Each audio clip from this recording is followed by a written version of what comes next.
Hello दोस्तों, आज हम लोग स्टार्ट करने जा रहे हैं इंटरव्यू में कुछ इम्पोर्टेंट क्वेश्चन जो आपसे पूछा जा सकता है। तो जो सबसे फर्स्ट क्वेश्चन मैं पिक करने वाला हूँ ये है कि किस टाइप का कंक्रीट में सीमेंट यूज करते हैं। तो आपको पता होना चाहिए हम सब in general two types of cement use करते हैं। पहला तो हो गया ओपीसी और दूसरा हो गया पीपीसी। दोनों का फुल फॉर्म है ऑर्डिनरी पोर्टलैंड सीमेंट और पीपीसी का फुल फॉर्म है Portland pozzolana cement.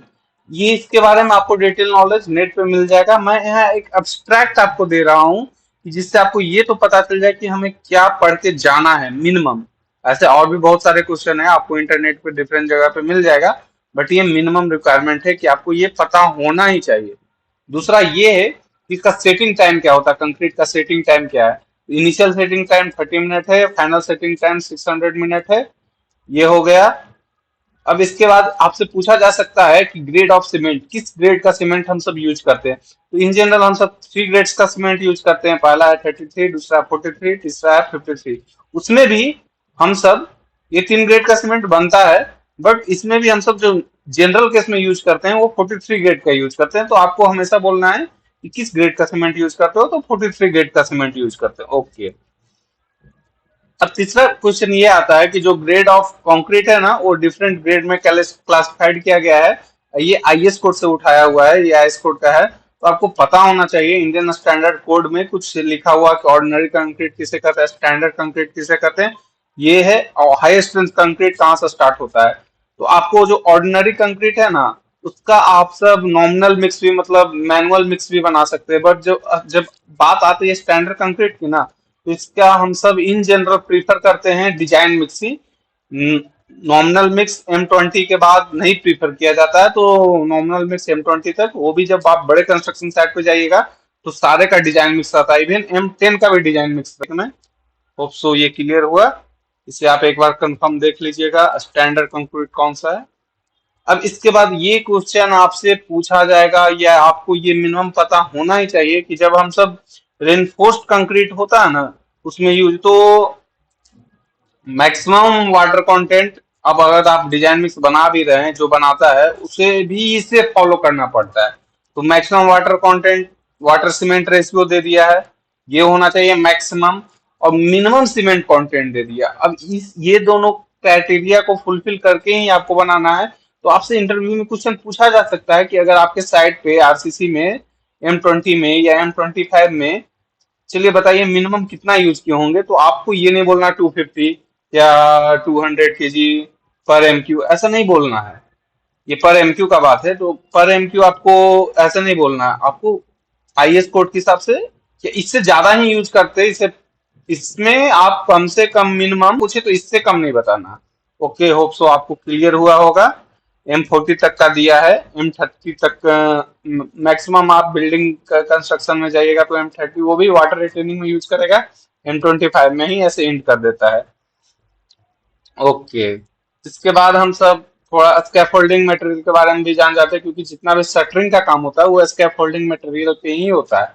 May be वो क्वेश्चन पूछ सकता है, बट इसके लिए ऐसे अलग से एक इसका फोल्डर भी हायर किया जाता है जो स्पेशल शटरिंग को देखता है। बट आपको भी जनरल नॉलेज तो होना ही चाहिए। तो इसमें फर्स्ट जो मटेरियल है उसे बेस जैक बोलते हैं। ये भी डिफरेंट टाइप का आता है। इस ये हर एक जो नेम है यहाँ पे मेंशन किया गया है उसको आप क्लियरली कहीं पे फुल डिटेल में आपको बहुत जगह मिल जाएगा, वहां पे पढ़ सकते हैं। इसका बहुत जगह पीडीएफ होगा हर एक के बारे में, कितना लोड बियरिंग कैपेसिटी, हर एक का एक लोड बियरिंग कैपेसिटी होता है, उसके बेसिस पे स्कैफोल्डिंग भी डिजाइन किया जाता है। तो आपको ये सब भी पता होना चाहिए। बेस जैक भी डिफरेंट टाइप का आता है।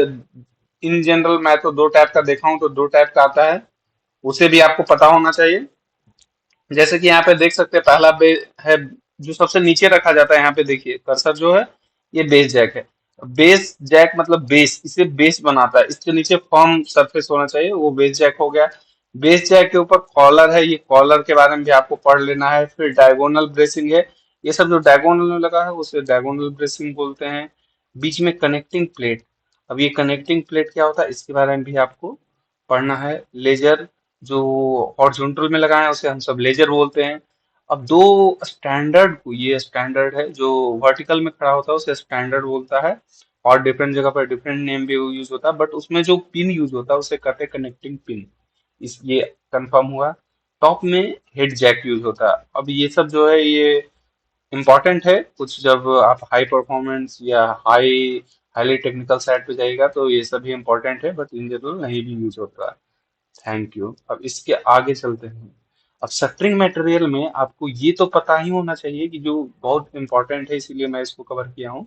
ये टाई रॉड होता है, ये मैक्सिमम जगह यूज होता है आजकल शटरिंग में। और ये टाई रॉड का क्या काम है कि दोनों साइड से शटरिंग को पकड़ के रखने का। इसमें बहुत सारा मटेरियल यूज होता है, बट ये टाई रॉड है, इसको देख के आपको पहचानना चाहिए, या मिनिमम आपको पहचान में आना चाहिए।